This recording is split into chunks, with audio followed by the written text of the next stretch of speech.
Hi everyone, it's Elizabeth here. So I'm just doing this quick and brief video in regards to when in doubt, breathe it out. So I think I've had a passion for stress management tools and techniques for many years because back in college, suffered from insomnia and just a lot of that anxiety. And so as I've continued to teach an online community college course in yoga and yoga therapy, it allows students to really open up online to talk about their issues with stress and anxiety. And being in school today is really difficult because a lot of them are working full-time jobs while going to school. A lot of people, unfortunately have gotten pregnant really early. So they're 25 years old trying to balance school, work, and a family and having kids. So it's really, really interesting when people start to bring some awareness to the breath at how much it helps them navigate certain situations in life. And specifically, the example that I'm using with the community college students is that because of doing yoga and deep breathing and or some things of meditation, they found that they actually aren't as anxious throughout the rest of the quarter when they're taking exams. So it is important to know that the breath has a lot of validity to managing stress. That's the first accessible point or tool in your life to be able to start to manage your stress is by connecting through the breath. In Latin, the word spiritus, which does kind of translate to spirit, means breath. So it is a noun. It's directly translated out of Latin into breath. I'm just trying to look up at a note here. The doublet of spirit or espirited. So an espirit is any spiritual, I'm just trying to read here. Anyways, we're moving on. Basically, just know that spiritus, which is spirit, links to breath. This is why in yoga philosophy they talk about prana meaning breath. It is so important to connect to that. So basically, the access and the gateway to your soul is a lot of times through the breath. Now, why is the breath so important? If you analyze your mental or your physical state during moments of stress, you'll notice that respiration starts to increase. It becomes very rapid. That's because you're tapping into fight or flight, the sympathetic nervous system.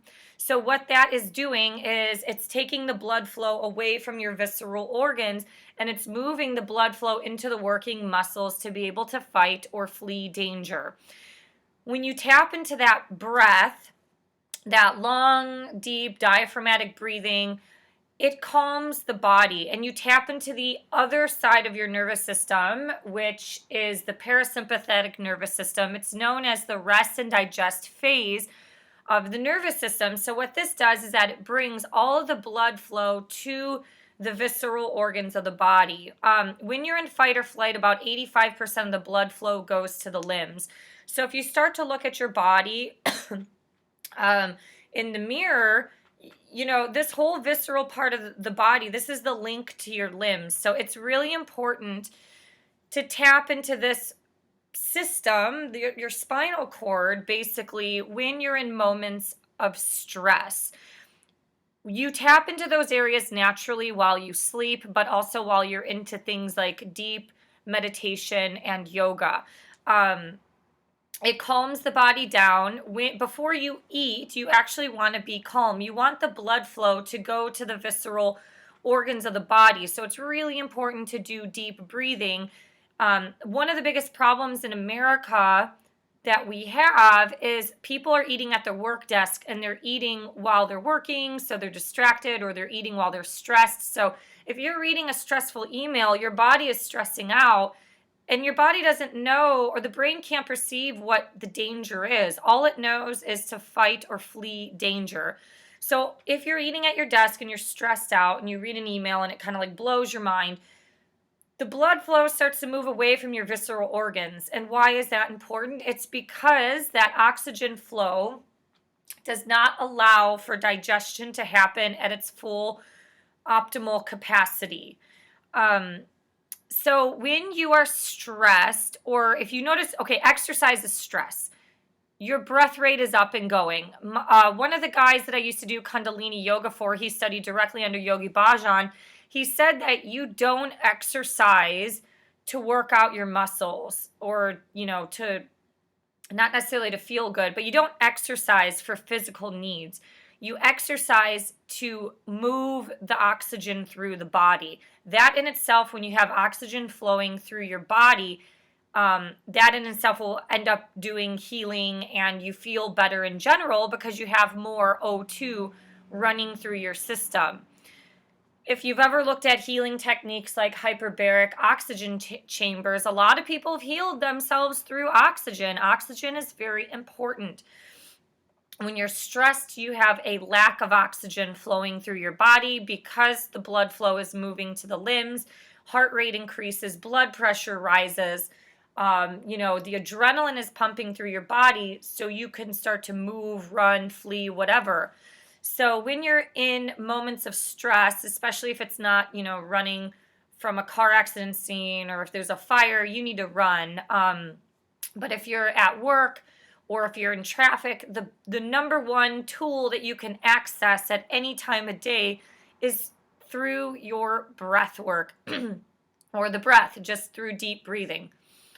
If you want to focus on that deep diaphragmatic breathing, that's what a lot of yoga works on. That is where you breathe into the belly. So I'll just lower my thing here. So your belly rises and expands as it inhales, and then it comes back inward toward the belly as it exhales. So eventually that breath will start to flow from the diaphragm and up into the lungs. Most of us don't really know how to properly breathe, so we naturally have a light and shallow breath where we're initiating the breath from the ribs and the lungs. You want to initiate the breath from the belly. This is your power center. It's really, really important to activate this area, especially because digestion is happening here. You also have your intestinal tract, so helping to move kind of the stool through the body and out.